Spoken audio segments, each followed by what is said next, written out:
आज हम chapter third first year chemistry इसके न्यूमेरिकल्स को डिस्कस करेंगे और इसमें जो पहला हमारे पास न्यूमेरिकल है ये एक्सरसाइज का क्वेश्चन नंबर 16 है।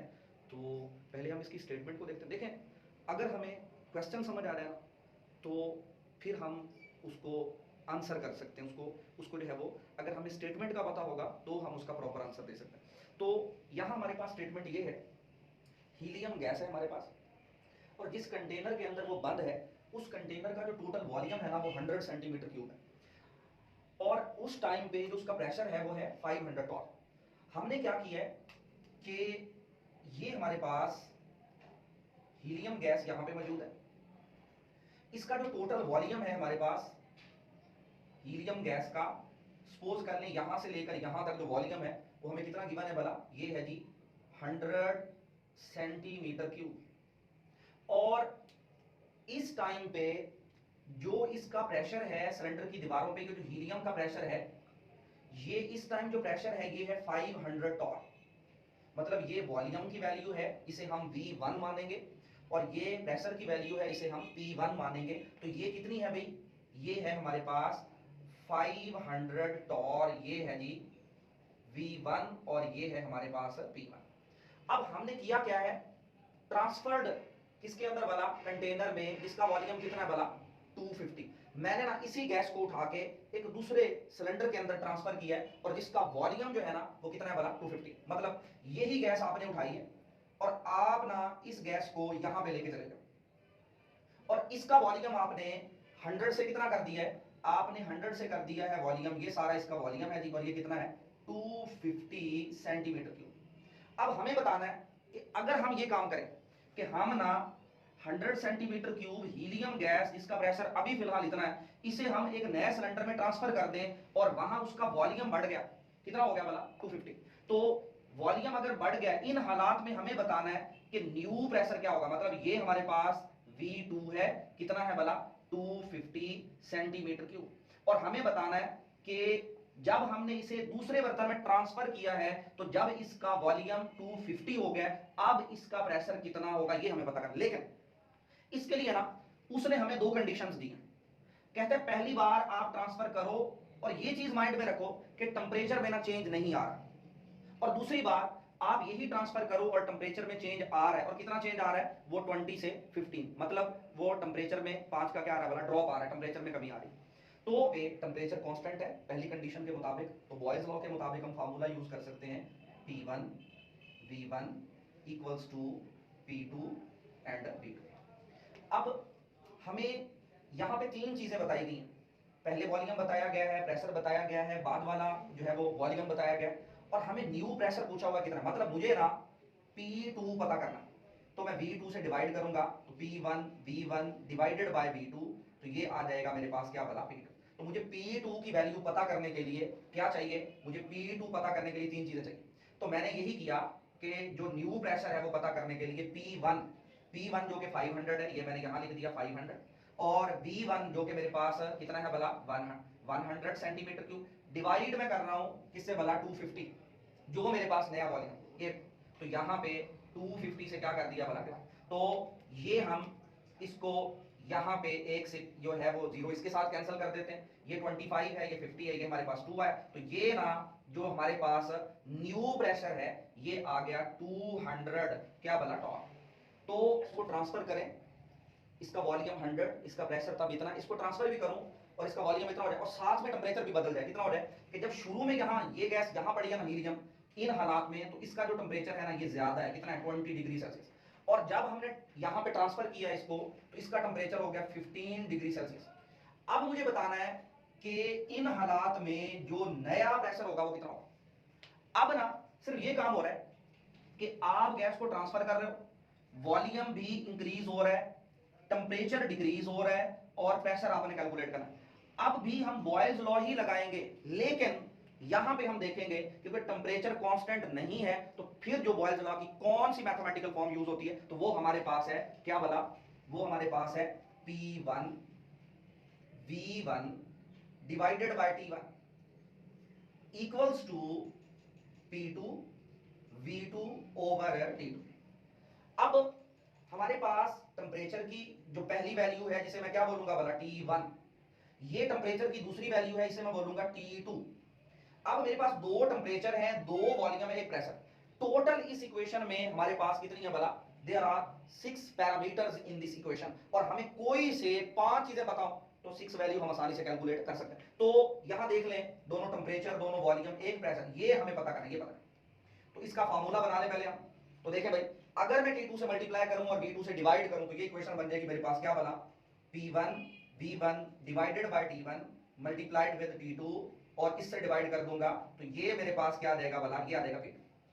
तो अब ये चीजें, ये वैल्यूज चाहिए मुझे, मतलब मेरे पास ना फाइनल जो इक्वेशन बनी है वो ये बनी है, क्या वाला? कि जो मुझे प्रेशर पता करना है वो किसके इक्वल है? वो इक्वल है P1 V1 divided by T1, इसे मैंने मल्टीप्लाई कर दिया किससे वाला? T2 डिवाइड कर दिया V2 से। तो अब यहां मुझे ये 5 चीजों को, 5 वैल्यूज को मुझे इंसर्ट करना। तो यहां वॉल्यूम है मेरे पास, यहां पे प्रेशर है, यहां पे वॉल्यूम है मेरे पास, यहां दो टेम्परेचर। बस आपने ये करना है कि जो टेम्परेचर है ना, इससे आपने डिग्री सेल्सियस में नहीं लेना, बल्कि इसको आपने केल्विन में चेंज करना। तो देखें कैसे? T1 ये आपके पास 20 + 273, तो ये हो जाएगा केल्विन। कितना हो जाएगा भला? 293 केल्विन। ये हमारे पास T1 है, और अगर इसमें 15 ऐड करूंगा तो ये मेरे पास बन जाएगा क्या भला? 288 केल्विन। तो अब ना P1 कितना था? P1 था 500 टॉप।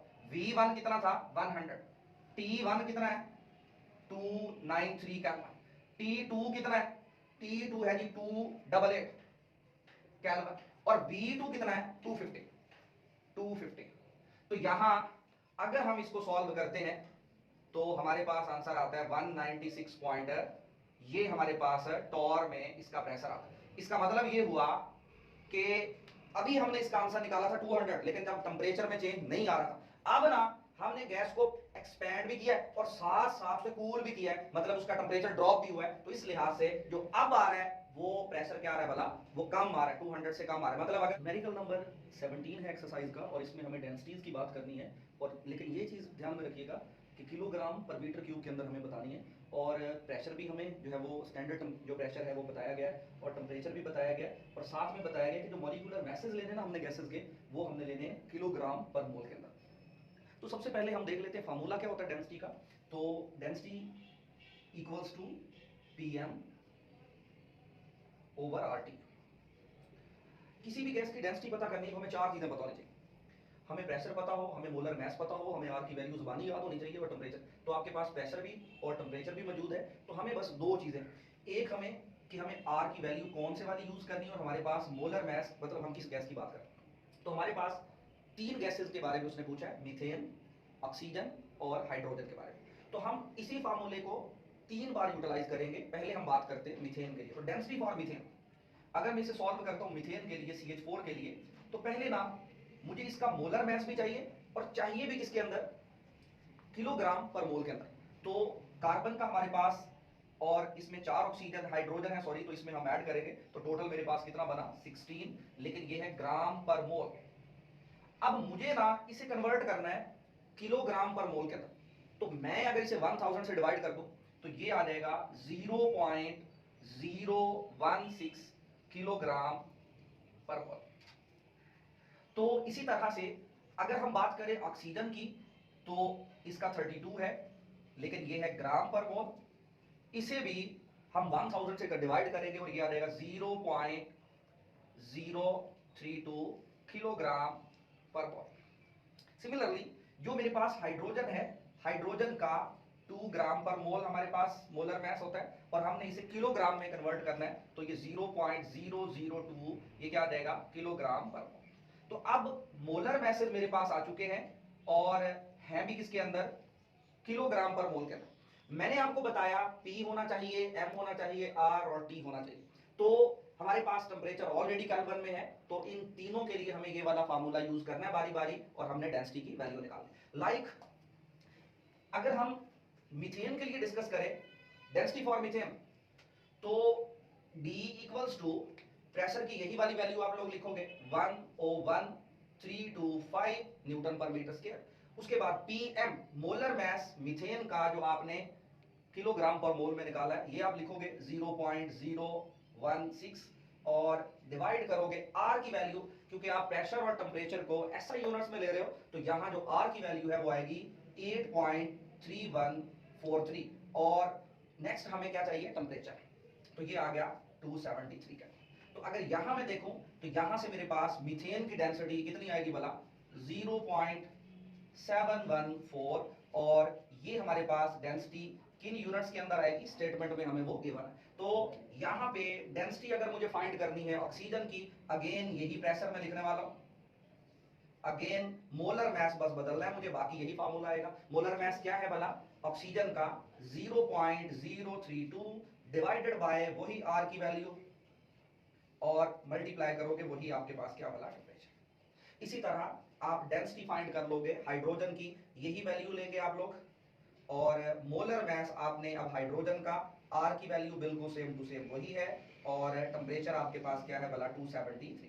तो क्योंकि बोर्ड एग्जाम में कैलकुलेटर अलाउड होता है आपको और बिल्कुल सिंपल सी है, तो यहाँ सिर्फ फार्मूला और आपको सिर्फ ये आइडिया हो जाना चाहिए कि जो मोलर मास है वो किलोग्राम में, और वो वाला आपने इस फार्मूले में यूज करना है। D किसके इक्वल है, PM/RT। ये जो वैल्यूज आपके पास आ रही है ना, आपको ये बता रही है कि सबसे ज्यादा जो डेंसिटी आ रही है वो ऑक्सीजन की आ रही है, तो 1.4 समथिंग, और सबसे जो थोड़ी डेंसिटी आ रही है वो हाइड्रोजन की आ रही है। तो ये ऑर्डर होगा, डेंसिटी जो है वो सबसे ज्यादा किसकी होगी, ऑक्सीजन की, उसके बाद होगी मीथेन की, और सबसे कम होगी हाइड्रोजन की। और अगर हमें डेंसिटीज का आइडिया है तो इसी से हम रेट ऑफ डिफ्यूजन और नेक्स्ट हमारे पास क्वेश्चन नंबर 20 है, एक्सरसाइज चैप्टर 3।